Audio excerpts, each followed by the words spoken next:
Já deve, eu cliquei aqui, mas tudo bem.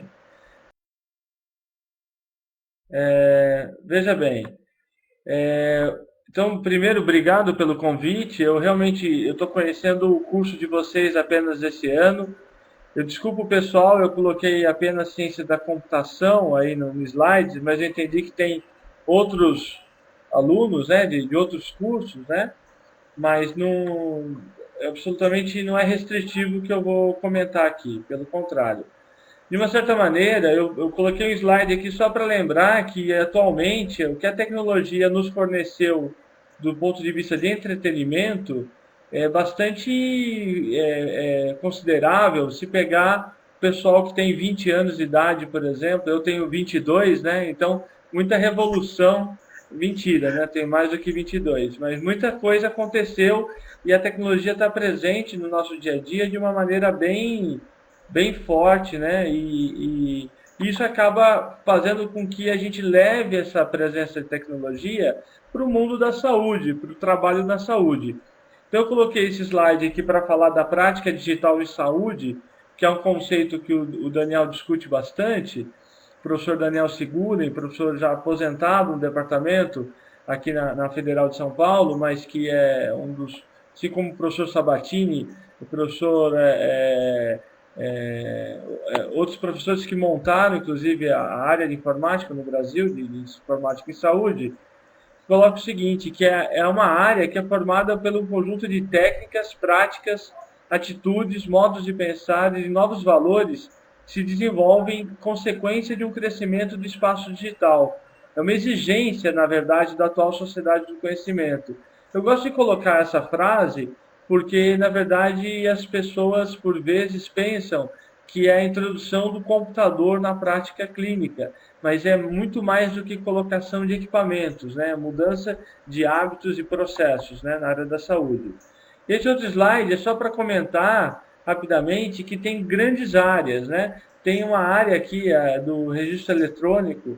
Eu acho que esse Adobe aqui não tem a setinha, ela está desligada aqui, a setinha. A área do registro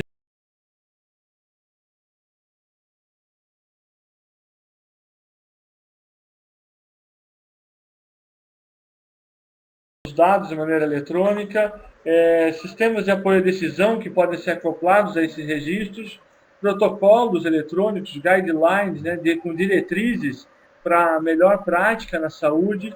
Hoje em dia, já a questão da mobilidade é uma realidade, a gente tem que ter esse tipo de informação de apoio ao profissional da saúde ou ao consumidor de saúde em qualquer ponto de acesso. Nós temos uma grande área aqui da educação, né, é o tema de agora, né, da gente falar da formação. A informação digital da saúde também é uma preocupação da informática de saúde. Telemedicina e telesaúde também já é uma realidade, assim como a própria bioinformática, né, esses equipamentos e os desafios, inclusive bioéticos, com o uso de informação cada vez mais complexa sobre a saúde do consumidor. E um último slide aqui que eu gosto de chamar a atenção, que a comunicação em saúde também tem se aprimorado com as técnicas e a maneira de ver do pessoal da informática em saúde, né? Um outro quadro conceitual, esse PowerPoint fica aqui no ambiente, mas o professor Rafael, depois eu posso passar esse arquivo para os alunos. Obviamente não dá para ler aí na tela de vocês, imagino que vocês estejam com um projetor aí na sala, mas tem um quadro conceitual da própria sociedade norte-americana de informática, a Associação Norte-Americana de Informática em Saúde, né? E que tem várias áreas que compõem a informática em saúde. Então, se você for discutir por pensar a formação, essas várias áreas, inclusive, pode ter diferentes vieses, né, de formação, áreas mais hands-on, mais aplicadas, áreas mais básicas. Esse quadro conceitual, que talvez também não esteja tão legível aí para vocês, é um quadro conceitual do professor Shortleaf, que vive nos Estados Unidos e está sempre aqui no Brasil ministrando alguns cursos aqui para a gente, em que ele separa, por exemplo, áreas mais básicas, fundamentais na área de informática em saúde, que aqui nós também chamamos de informática biomédica, e grandes áreas de aplicação, como bioinformática, processamento de imagem médica, informática clínica, hospitalar, informática em saúde pública ou informática em saúde propriamente. Então, são diferentes visões também, nos quais a formação que pode ser oferecida para o profissional também pode ser um pouco diferente, né? Tem uma lista aqui que talvez esteja ruim de ler aí, de 20 temas importantes da área de informática e saúde, era mais para constar aqui, e uma lista aqui, no caso, 48 subtemas, sub-áreas da informática e saúde. Se você for ver e for começar a discutir, muitas coisas podem ser consideradas como integrantes da área de informática e saúde, né? Do ponto de vista de formação, vale a pena notar que existem fundamentalmente três grandes vieses na formação dos profissionais de informática em saúde. Uma área mais executiva, que um gestor, uma autoridade, né, um gerente; uma área de especialistas, o médico, o enfermeiro, o engenheiro, um analista de sistemas, né, e uma área mais de assistentes, né, de staff, que é a prática de enfermagem, né, o programador, o codificador, né? Essas três visões causam, às vezes, eles têm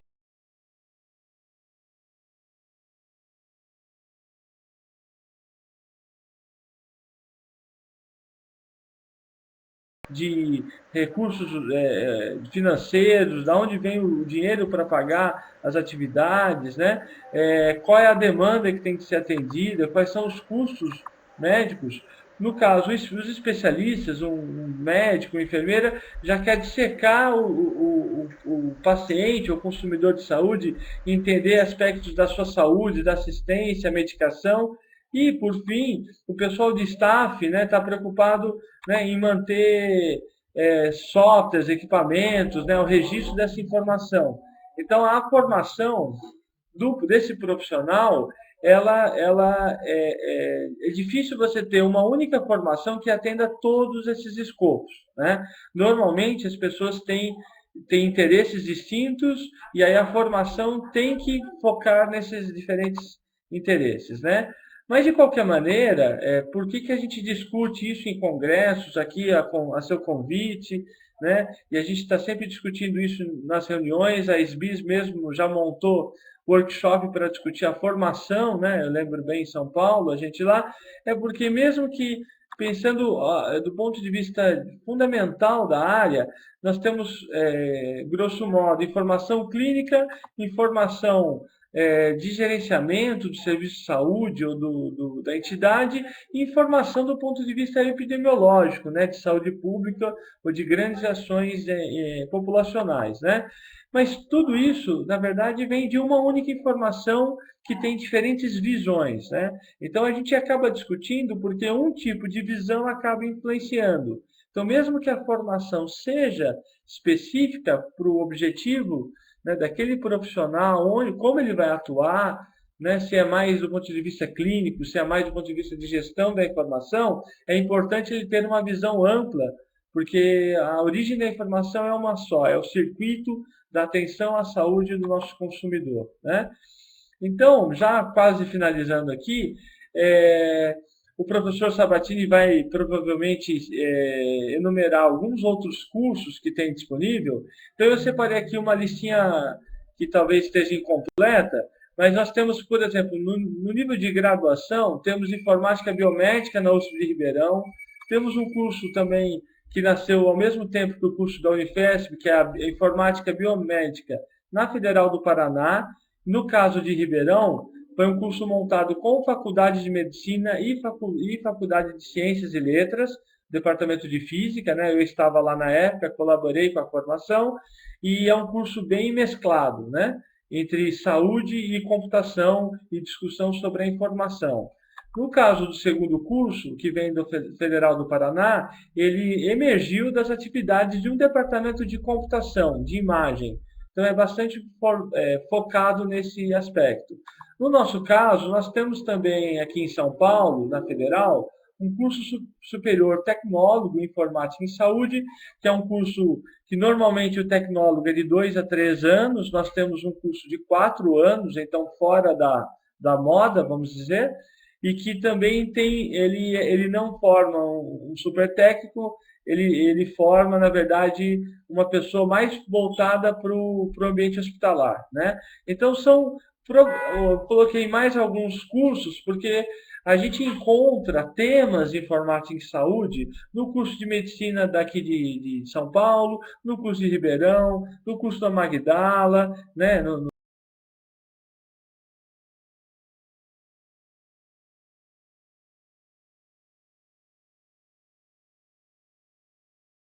Da aplicação da informática na área da saúde, mesmo em diferentes formações, né? Na odontologia, na enfermagem, né? Fisioterapia, fonoaudiologia, é um assunto que tem me interessado. No nível de pós-graduação, nós temos, que é o que o professor perguntou, gestão informática em saúde, né? Com mestrado e doutorado na Unifesp, é um curso que já está no seu talvez oitavo ano. A gente, na verdade, mudou, era na Medicina 1, passamos para a interdisciplinar, então posso dar alguma opinião sobre isso. Né? Foi uma mudança muito importante para o curso. Tem um curso de mestrado na PUC de Curitiba, né? Para quem for no QBIS agora em novembro, lá em Curitiba, a professora Cláudia Moro atua nesse programa e é a organizadora do evento, ela está na comissão científica. E temos também um curso de especialização, já lato sensu, da Unifesp, que é um curso de 12 meses, completamente à distância, né? São 7 polos na terceira edição que começa. Mas você também encontra em vários outros programas afins, né, que têm outras formações, mas que incluem nas suas pesquisas, no seu quadro de disciplinas, conteúdos de informática em saúde. Então, os cursos de medicina no país, bioinformática na USP de Ribeirão, a própria Politécnica em São Paulo, você consegue encontrar trabalhos relacionados. Tá? Então, aqui apenas um slide para falar da segunda edição do curso da UAB, que a gente oferece, que no caso foi um curso para 10 polos, com 50 alunos cada polo, e agora serão 7 polos, né? Com 50 alunos, mas Maputo deve participar.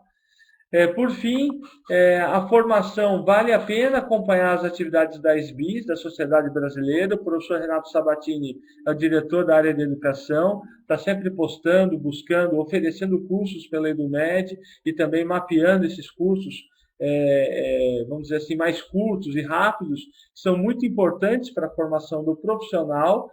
E também vale a pena acompanhar as atividades da revista da sociedade, a JHI, que também é uma maneira de você incrementar a sua formação, lendo os trabalhos que as pessoas aqui no Brasil têm desenvolvido nessa área, que certamente tem citações aí de trabalhos lá de fora, então vale a pena complementar a formação.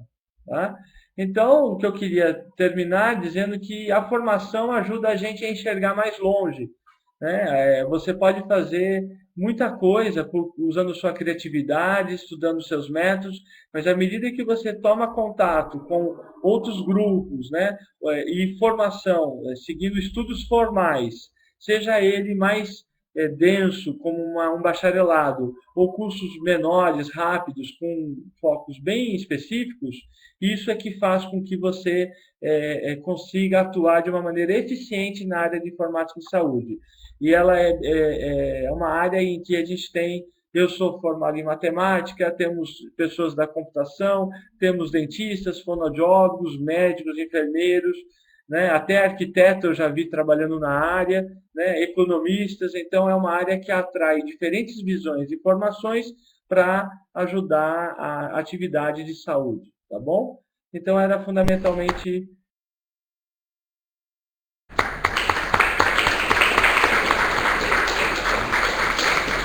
Obrigado. Eu vou abrir para perguntas aqui, tá? Ok. A minha experiência na Unicamp, e também na SBIS um pouquinho, muito rapidamente, para situar uma coisa que me interessa muito, que é o poder multiplicador que a universidade tem. já há algum tempo,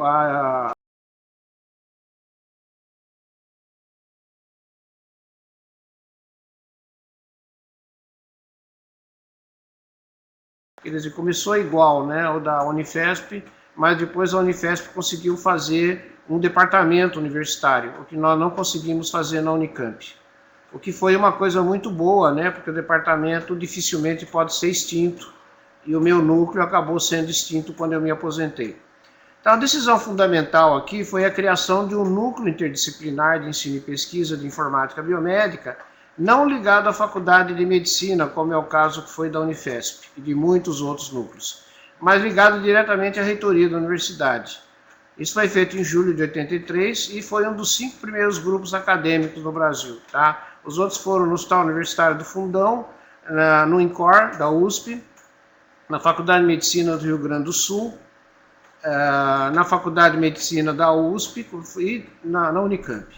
Então, esse foi um trabalho cooperativo, interinstitucional, ou seja, várias faculdades colaboraram. Então, o fato de você ter um núcleo ligado à reitoria, ele não tinha nenhuma contingência política, né, mais desfavorável, e além disso podia cooperar livremente com qualquer faculdade. Então, isso nós fizemos durante 20 anos. Além disso, para poder colocar a parte educacional na faculdade de medicina, ou na enfermagem, ou na odontologia, foram criadas áreas docentes de informática em saúde em cada uma dessas áreas. Por exemplo, informática e medicina, na faculdade de ciência biomédica, era eu mesmo, na faculdade de odontologia, na faculdade de engenharia eletrônica e na faculdade de enfermagem. Ok? Então, nós começamos a fazer atividade de ensino inicialmente na graduação, que nós achávamos que os estudantes de graduação de saúde têm que ter esse conhecimento. Hoje, no mundo todo informatizado, né, se você não passar a usar a informática na sua educação, na sua profissão, você é um perdido na vida. Infelizmente, a maior parte das faculdades de saúde não tem esse curso, essa disciplina, mesmo que opcional. Então, nós fizemos uma proposição e criamos 3 disciplinas. 2 disciplinas de informática médica no curso de medicina e uma no curso de enfermagem, em 1986, que continuaram por 15 anos ininterruptos. Né? A da enfermagem continua até hoje, inclusive. Então foi a introdução à informática, um básico de 60 horas, uma vez por semana, um semestre, opcional, e uma informática médica, avançado, também para medicina, de 60 horas, uma vez por semana. E a informática e enfermagem, um básico de 45 horas, uma vez por semana, um semestre, obrigatória.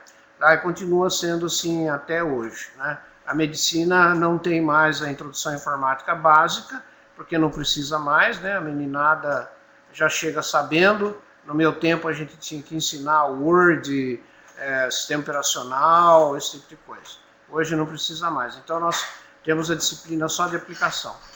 E na pós-graduação, a Unicamp criou pós-graduações em 2 áreas praticamente. Na área de medicina, com 2 disciplinas, uma básica obrigatória para todos os pós-graduandos da medicina, chamada Microinformática, Aplicações na Saúde, e uma outra específica para quem tem interesse em computadores na educação. Tá? E na engenharia biomédica, que é um departamento da Faculdade de Engenharia Elétrica, onde eu era orientador também, foram criadas 2 disciplinas de pós-graduação. Tá? Uma de informática biomédica, tá? E outra de engenharia biomédica, de inteligência artificial, perdão. Então, isso aqui fez com que dentro da Unicamp se desenvolvesse muito, e apareceram muitos pesquisadores, muitos estudantes de pós-graduação, graduação. Essa área se desenvolveu muito acoplada, principalmente nesses 2 suportes, né, da engenharia biomédica e da medicina. Também fizemos muitos cursos de extensão, das mais variadas naturezas.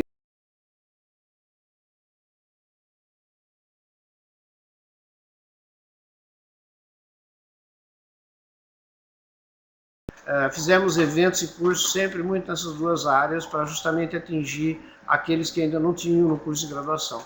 E especialmente um curso que foi muito importante para o desenvolvimento da informática em saúde nacional, foi o curso de verão de capacitação docente em informática em saúde, começou a ser dado em 89 e foi dado ininterruptamente até 97, quando foi interrompido.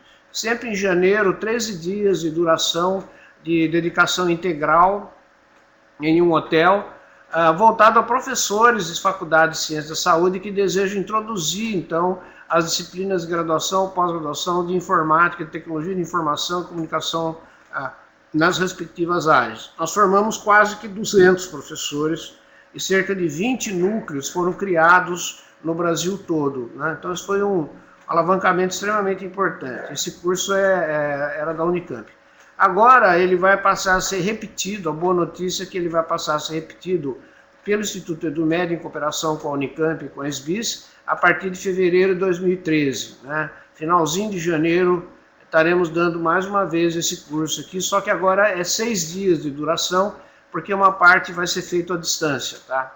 Esse curso não é para estudantes graduados, apenas para quem tem pós-graduação ou de preferência que já seja um professor de alguma matéria de qualquer natureza, numa faculdade de ciências da saúde ou numa faculdade de ciências exatas. Então, o nosso núcleo se dedicou a muitas áreas de pesquisa, como vocês estão vendo aqui, praticamente cobrindo todas as áreas, ou quase todas as áreas que o professor Ivan mostrou no slide dele, né? Não atingimos as 48 sub-áreas, mas um número razoável, como inteligência artificial, redes neurais, computadores na educação, educação à distância, modelagem matemática, simulação no ensino, publicações eletrônicas. Nós criamos também o primeiro hospital virtual da América Latina, né, um site de apoio a profissionais e pacientes, e assim por diante. Então, todas essas áreas aqui se desenvolveram ao longo desses anos, e é muito importante acontecer na universidade esse acoplamento, né, entre pesquisa, educação, ensino e extensão. É o tripé que sustenta a universidade de qualidade, universidade pública de qualidade.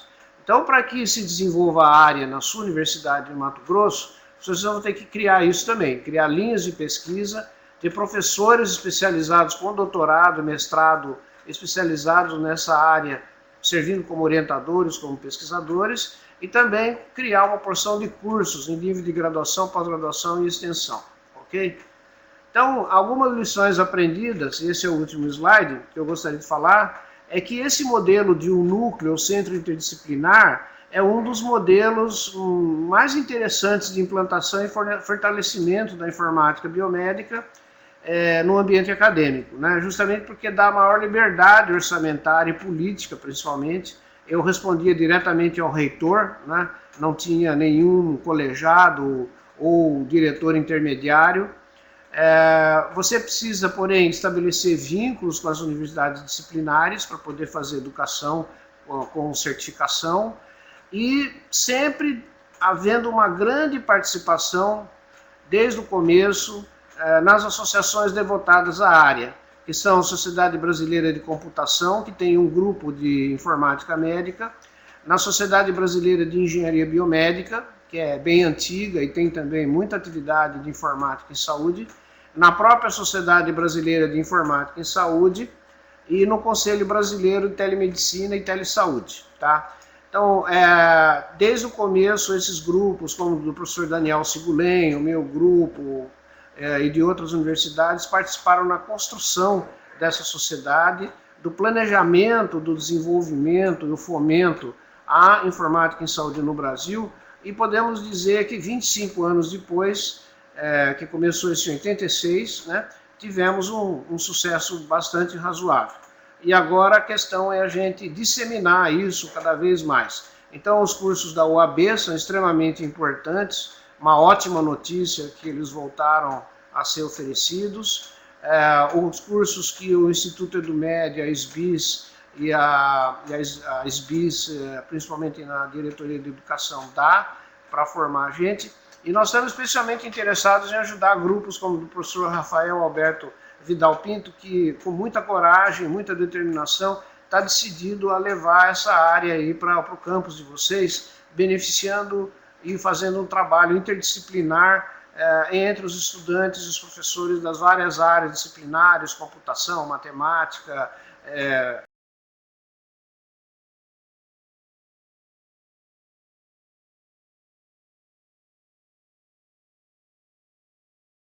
a comentar com vocês. Então, assim fica aqui aberta a palavra para uma discussão geral das nossas duas apresentações, e eu gostaria de devolver a palavra, então, para o professor Rafael, que é o nosso coordenador e dessa mesa redonda, para que coordene as perguntas e as respostas. Muito obrigado para todos.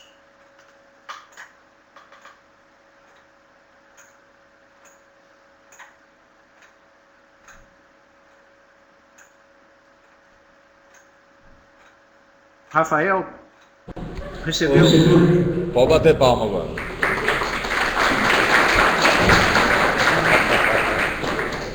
Ô Ivan, Ivan e Renato e Daiane, nós não temos palavra para agradecer, né, essa contribuição que vocês estão fazendo no dia de hoje para a nossa região aqui de Mato Grosso, né?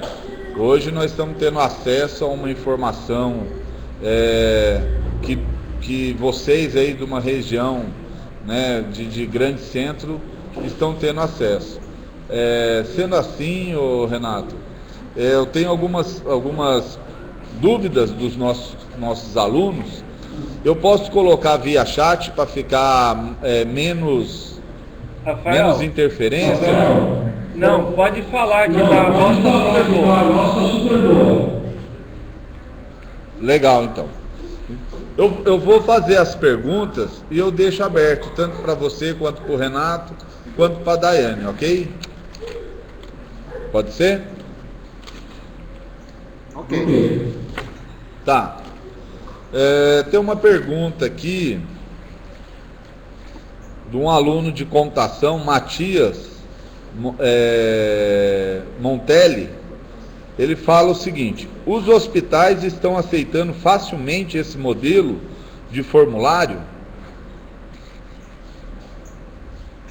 A questão do prontuário eletrônico, os hospitais estão aceitando facilmente? Aonde está sendo implementado? Ok. Tá.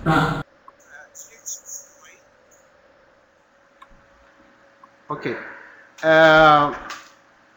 Se os hospitais estão aceitando facilmente prontuário eletrônico, não estão aceitando facilmente. Existe um grande interesse eles terem isso, porque tem inúmeras vantagens da pessoa ter um prontuário eletrônico. Porém, a implantação é muito difícil e encontra barreiras culturais fortes, porque o prontuário eletrônico é para ser usado pelo profissional de saúde, pela enfermeira, pelo médico, pelo dentista, etc. E isso foge do fluxo de trabalho deles, em que eles escrevem tudo à mão, que nem no século XIX. Então nós estamos mais de 100 anos atrasados em termos de documentação. Nem cartório mais escrita, tá? E a gente continua escrevendo tudo à mão. Isso tem uma série de motivos culturais e tecnológicos que contribuem para isso, mas o custo, a barreira do custo, a barreira cultural, são muito fortes para que causem que apenas 5% ou menos dos hospitais hoje têm prontuário eletrônico, tá? Nos Estados Unidos, que está há muito mais tempo que nós, apenas 40% dos hospitais têm prontuário eletrônico.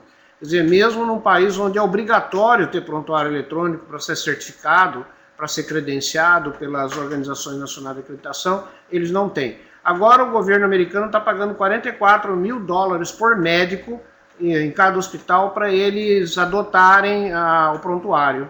E se não adotar, vai ter penalidades. Já está começando a ter as primeiras penalidades. Então, ou o governo brasileiro faz uma atitude positiva dessa, como o governo Obama fez, né? Espero que ele seja eleito para ele dar continuidade a isso, e a gente vai realmente melhorar a situação como está no Brasil.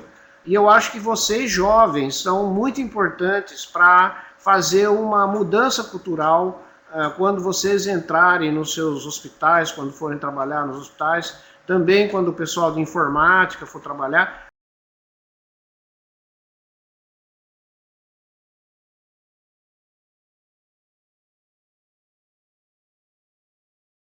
Se os colegas quiserem fazer mais alguma observação, está em aberto.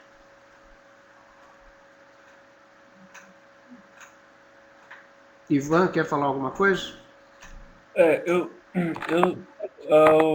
concordo aí com a fala do professor. Só vale a pena complementar que eu costumo dizer que toda barreira não é idiota, né? Ela muitas vezes você precisa estudar essa dificuldade dessa implantação, mesmo que você não tenha solução para ela, mas ela não é idiota. Eu costumo dizer também que eu chamo de paradigma da instrumentação. Eu acho que está muito na mão do. Existem vários vieses para essas dificuldades acontecerem, como o professor citou.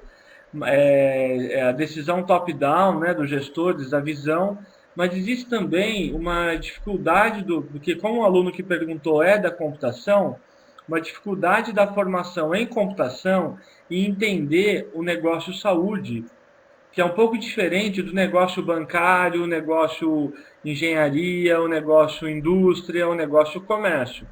Então tem suas características, então vale a pena buscar essas formações curtas ou mais longas, porque é nela que você mergulha, né? Então eu que vim da área de matemática pura, fiz técnico na área de eletrônica e mecatrônica, fui para uma pós-graduação em física aplicada e gradativamente fui aprendendo sobre o negócio saúde.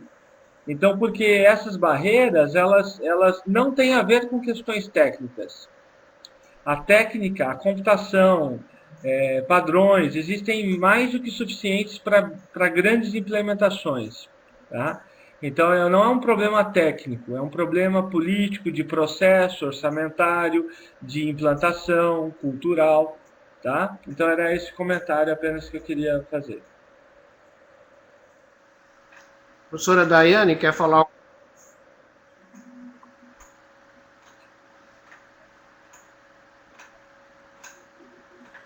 Oh. Oi, professor. Só respondendo aqui a resposta do professor Rafael, eu respondi aqui no chat, onde ele pergunta, né, se em relação aos padrões devem a serem atendidos Seu mic está desligado. no desenvolvimento de um prontuário são válidos tanto para a rede pública quanto a privada. Só falar um pouquinho mais alto, professor. Não, tá ok. Só respondendo a pergunta do professor o Rafael. Consegue ouvir, Van? Ok, Rafael, consegue ouvir? Os padrões eles devem ser seguidos sim, tanto pela área pública quanto a área privada. A Agência Nacional de Saúde Suplementar, que regula, né, os planos de saúde, a ANS tem participado dos fóruns de padronização na BNT e está preocupada em seguir os padrões sugeridos. Ok, tudo bem. Tá. Mais perguntas aí, por favor, Rafael? Mais uma pergunta. Nessa área de informática em saúde, é uma área multidisciplinar, qual profissional que está tendo mais dificuldade? São os profissionais da área de saúde em aderir a esse novo paradigma de trabalho, ou são os profissionais de informática que estão tendo dificuldade em interpretar essa complexidade?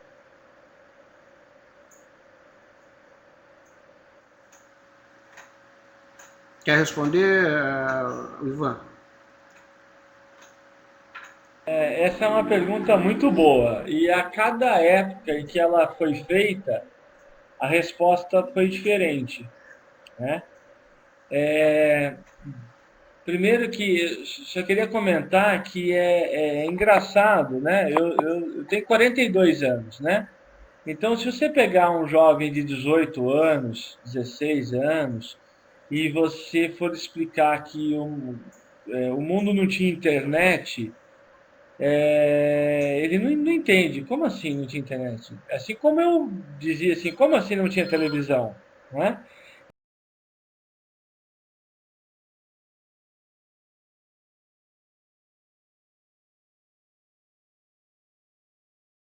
Tá? A instrumentação atropela. né? E isso é uma questão puramente industrial, como a indústria vai se movendo e vai pressionando a gente, tá? Quanto às dificuldades, depende muito da área da informática em saúde no qual a pessoa vai se dedicar. Tem áreas em que o profissional de tecnologia tem muita facilidade e tem um excelente desempenho, ele entende muito rapidamente o mundo da saúde, quando ele convive com ele pergunta, ele critica, ele participa, ele em pouco tempo ele está por dentro o suficiente para poder fazer grandes contribuições. E a mesma coisa o profissional de saúde, dependendo do seu objetivo. Às vezes é só industrial, como trabalhador na assistência, então ele tem que aprender a usar os instrumentos, equipamentos ou softwares para a sua prática, ou então ele quer desenvolver. Então, esse nível de profundidade existe até na própria Associação Norte-Americana de Informática Médica, um quadro conceitual de habilidades e competências para treinamento que os americanos usam, no qual você escolhe para que tipo de profissional, para um enfermeiro, para um cientista da computação, para um físico, que tipo de treinamento é importante para o objetivo que ele quer. Então, as dificuldades são variadas. Mas se eu tivesse que responder assim, grosso modo, houve uma época em que o profissional de saúde, no início, tinha mais dificuldade em lidar com a presença da tecnologia. Depois, eu presenciei o pessoal da tecnologia tendo muita dificuldade de compreender a complexidade do negócio saúde. A informação não precisa, diferentes escolas de pensamento médico, a política e a questão orçamentária da área. Hoje em dia, eu acho que eu acho que as dificuldades são mais misturadas, né? E eu não consigo apontar, mas eu vejo assim, o profissional de saúde, essa barreira do profissional de saúde, acho que a maior parte dos alunos aí são da saúde, né? É da saúde. Então, o que eu queria comentar é o seguinte, se a gente fornece, quem trabalha com informática em saúde, fornece um instrumento que não atrapalha a prática do profissional, essa barreira tende a zero, se a instrumentação está adequada para aquele processo. Então, esse é o pulo do gato, né? Para que essa dificuldade seja diminuída.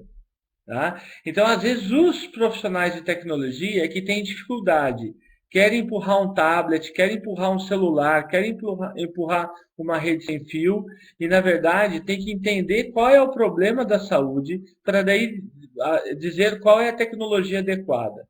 Então, acho que a dificuldade maior hoje está no profissional de tecnologia.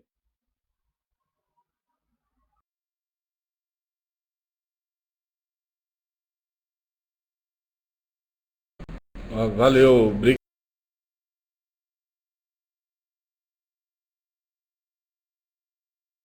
Tem mais uma pergunta que eu deixei no bate-papo aí.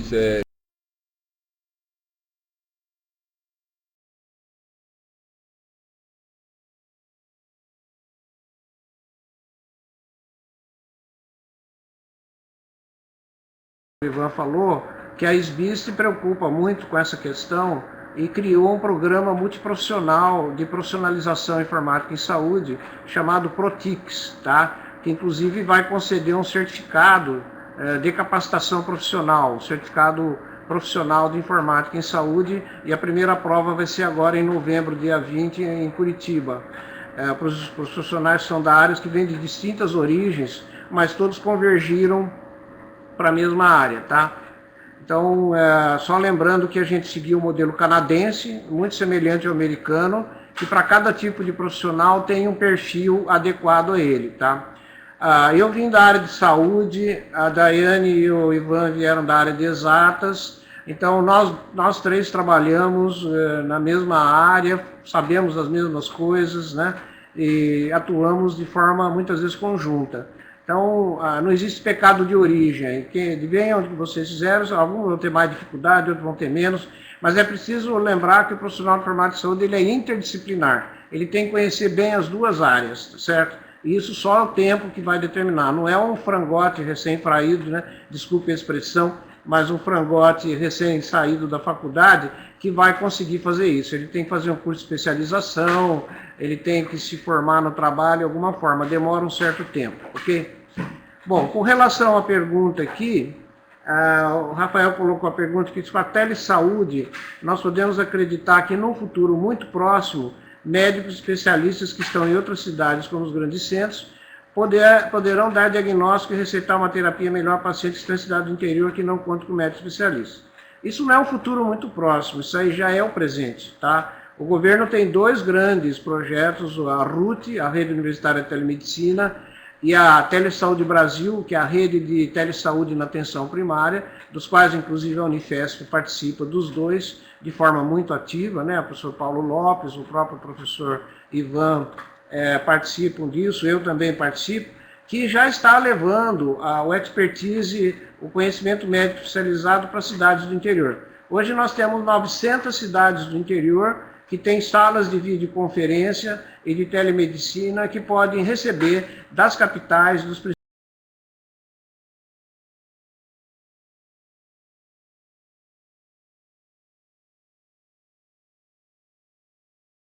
não é mais futuro. O Brasil precisa expandir muito mais isso, evidentemente, tá? Mas já acontece. O Rafael também está colocando uma outra pergunta: quem tem mais adesão ao prontuário eletrônico, rede pública ou privada? E quais os motivos? Bom, acho que a Daiane poderia até falar melhor do que isso, porque ela é da direção de TI de uma operadora de saúde, né? Mas eu acho que no momento o prontuário eletrônico tem maior aceitação na área de saúde privada, justamente porque os investimentos são maiores, são necessários grandes investimentos para que isso se implante. Então, quem tem mais dinheiro, e quem tem mais dinheiro é a saúde privada no Brasil, e tem motivação para fazer isso também, são os que estão adotando, pelo menos é a minha visão, mais intensamente, mais rápido que o setor público. Mas o setor público, principalmente os hospitais universitários, estão bem avançados, né, na adoção do prontuário eletrônico também. Quer falar alguma coisa, Daiane, sobre o seu ponto de vista? Sim, posso contribuir, sim. A área da saúde privada tem um grande interesse, né, em construir prontuários eletrônicos. Agora as operadoras estão dedicadas na construção do registro eletrônico de saúde, com a intenção de estar gerando indicadores da saúde da carteira. Então, o que eu vejo é um crescimento, né, da implantação tanto do prontuário eletrônico como do registro eletrônico de saúde na área privada, mas eu diria que o governo não está ficando atrás, não, né? Eu estou participando aí do projeto que o governo está envolvendo vários órgãos, né? Então, a discussão está intensa. Então, eu conheço o Siga Saúde aqui em São Paulo, que é um registro eletrônico de saúde que já foi multiplicado para várias outras secretarias de saúde. Então, eu diria assim, eu vejo que a área privada conseguiu evoluir bastante nessa história da implantação do prontuário eletrônico, do registro eletrônico de saúde. Ótimo. Aliás, por sinal,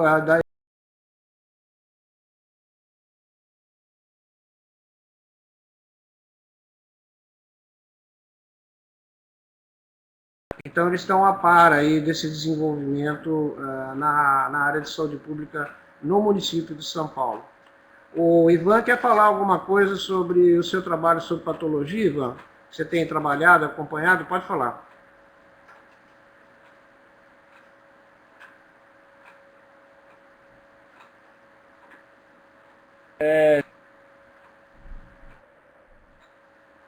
Uma pergunta ali sobre patologia. Imagino que tem alguém na área aí, odontopatologia, né, que deve ter perguntado. O que eu vejo é o seguinte: tem várias áreas nos quais o investimento não há uma visão tão precisa dos gestores, de quem gerencia o orçamento. Então, o que há, sim, são pequenas iniciativas de registro local dos dados em formato eletrônico, por vezes não usando nenhum padrão. Então, isso é o mais comum na área da patologia. O que já começa a ter mais na patologia, então não é tanto uma maturidade da anotação, mas já estudos de ontologia, de como fazer a marcação desse conteúdo de um jeito que possa ser padronizado. Eu, especialmente, tenho orientado duas alunas, junto com a USP de Ribeirão, no estudo de laudos de mais de 12 anos do Hospital do Rim, do setor de patologia, para a identificação desses padrões. Inclusive, vão ser apresentados no QBIS, lá em Curitiba. Então, eu vejo isso, que a maneira da anotação do dado e da troca desse dado na patologia é muito primária ainda. Bem mais primária que outras áreas de cadastro, por exemplo, né, de outros setores, outras especialidades. Mas sistemas que analisam o conteúdo de apoio à decisão estão sendo mais importantes, tá? Pela complexidade. E a pergunta sobre a questão da segurança, vale a pena o pessoal visitar o site da Sociedade Brasileira de Informática em Saúde e ler o Manual de Requisitos para a Certificação de Sistemas de Informação em Saúde, no qual são descritos alguns conceitos e requisitos necessários para a certificação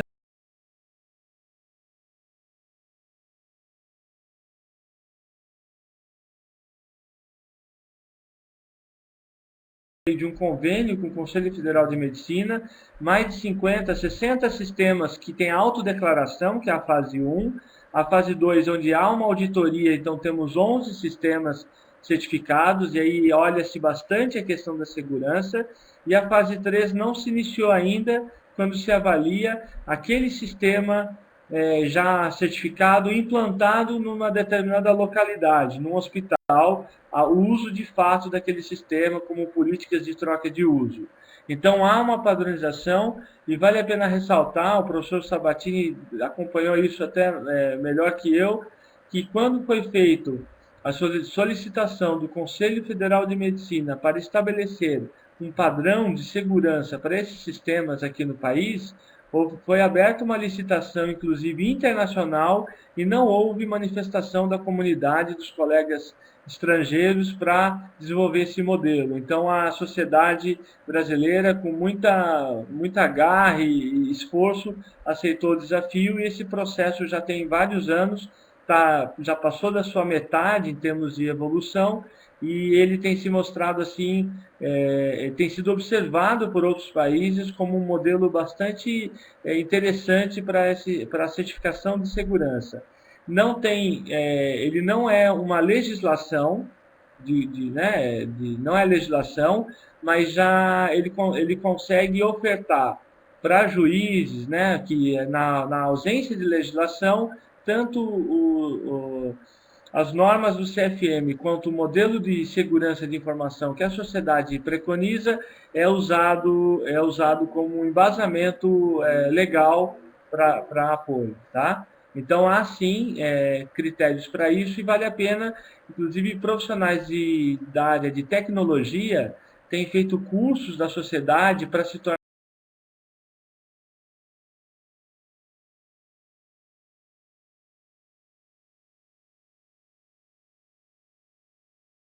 que fazem a implantação desses sistemas e também podem trabalhar nessas auditorias que a sociedade acaba organizando. É uma atividade muito bacana que precisa ainda de mais gente atuando. Exatamente, Ivan. Precisa de muita gente. Um bom campo de desenvolvimento profissional para todo esse pessoal que quer se dedicar é ser consultor na área. Em comparação com a SBIS, o Instituto EduMed, desde agosto, com o Instituto HL7 também, nós estamos dando vários cursos para formar mais consultores e auditores, porque nós temos muito pouco, nós temos apenas 4 auditores e temos apenas 2 consultores. E o Brasil vai precisar de muito mais gente se o governo tornar um padrão obrigatório de uso, por exemplo, do certificado digital para criptografia e proteção da assinatura digital e proteção das transações entre bancos de dados, né, principalmente na web. Então nós já demos esse ano em agosto, em Belo Horizonte, demos em São Paulo, em Ribeirão Preto, inclusive lá na sua faculdade, né, participaram mais de 30 alunos da informática biomédica, demos no Rio de Janeiro recentemente e agora vamos dar mais em algumas outras cidades. Então com isso a gente espera aumentar o número de auditores e consultores, que tem um mercado de trabalho muito bom para isso. Mas é essencial, como você falou, os sistemas se certificarem com a SBIS, para que eles possam seguir as normas de segurança de qualidade, que não são nem brasileiras, né? São ISO, são normas da Organização Internacional de Padrões, a ISO, que o Brasil adaptou e tem uma comissão na BNT, de informática em saúde, do qual muita gente participa, e que está definindo todos esses padrões de interoperabilidade, de segurança e tudo mais, para adoção eventualmente obrigatória, né, nessa área. A professora Daiane aqui é uma grande ativista dessa área, ela participa do COPIS, né, que é a Comissão de Padrões da Informática e Saúde Suplementar, e ela participa também da comissão da BNT, que é uma comissão que define os padrões de informática em saúde para o Brasil. Isso é uma atividade extremamente importante, que a gente está sempre precisando, né, Daiane, de gente para ajudar a desenvolver melhor esse setor no Brasil e principalmente ajudar a educar também as pessoas a respeito.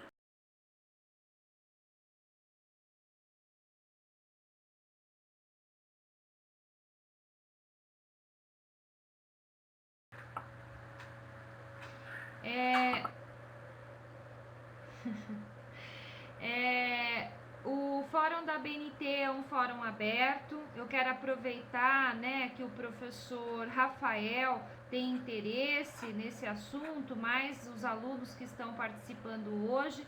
As reuniões plenárias da BNT, elas acontecem uma vez por mês, na terceira terça-feira do mês. E muitas universidades participam à distância, Universidade de Botucatu, Ribeirão Preto, Universidade de Pernambuco, de Goiânia, enfim, tem várias universidades que participam deste fórum. A Comissão de Estudo Especial de Informática em Saúde, ela foi criada em 2007 e, como eu falei no início, a portaria de número 2073, ela foi intensamente discutida dentro da comissão. Portanto, eu deixo o convite para todos que tiverem interesse em participar e mandar um e-mail para mim, que eu possa então estar dando direcionamento.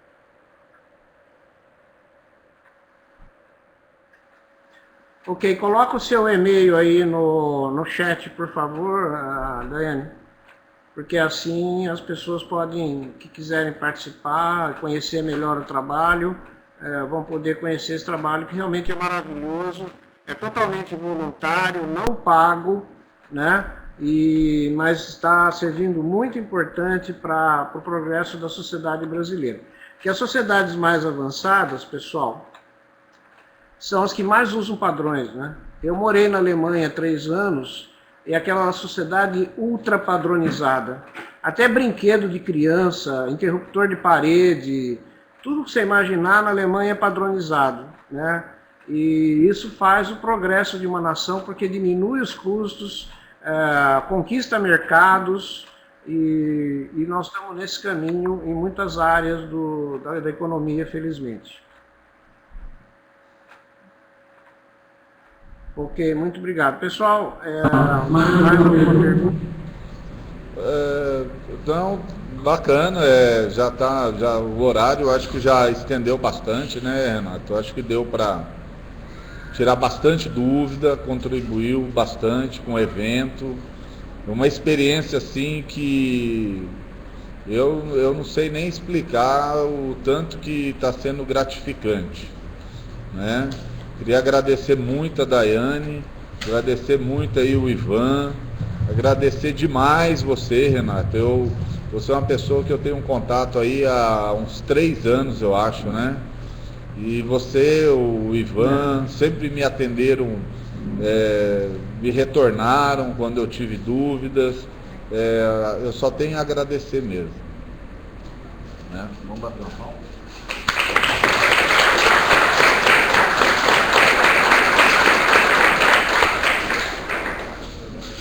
Desejar aí um bom final de semana.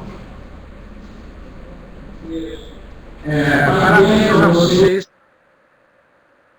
por estar numa sexta-feira aí, em plena 10h30 da noite assistindo a gente. Bom final de semana para vocês. Parabéns mais uma vez. Estão me ouvindo? Sim. Pode falar, Ivan. Professor Rafael, posso fazer um comentário?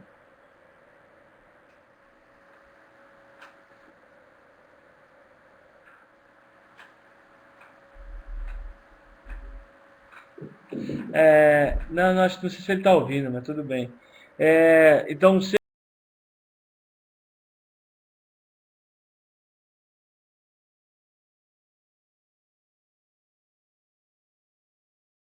cursos da EduMed, os cursos da SBIS, procurem cursos variados. Se tiver cursos locais, façam. Se puder convidar, convidem. Se tiverem que vocês mesmos bolarem cursos aí, eu valorizo muito os fazedores. Façam como vocês quiserem. Mas a questão é a seguinte: a nossa área de informática e saúde exige que as pessoas também pratiquem esporte. E se pedalarem, então, forem ciclistas, ganham mais pontos nos nossos cursos. Certo? Então, um abraço a todos aí, muito obrigado pela oportunidade. A Daiane também é fanática por ciclismo e você também. Eu não sou, não. Não sou fanático por essas coisas. Você tem toda a razão. Mens sana in corpore sano. Parabéns, obrigado a todos e até uma próxima vez. Professor Sabatini, mas eu Perde mesmo. pro Ivan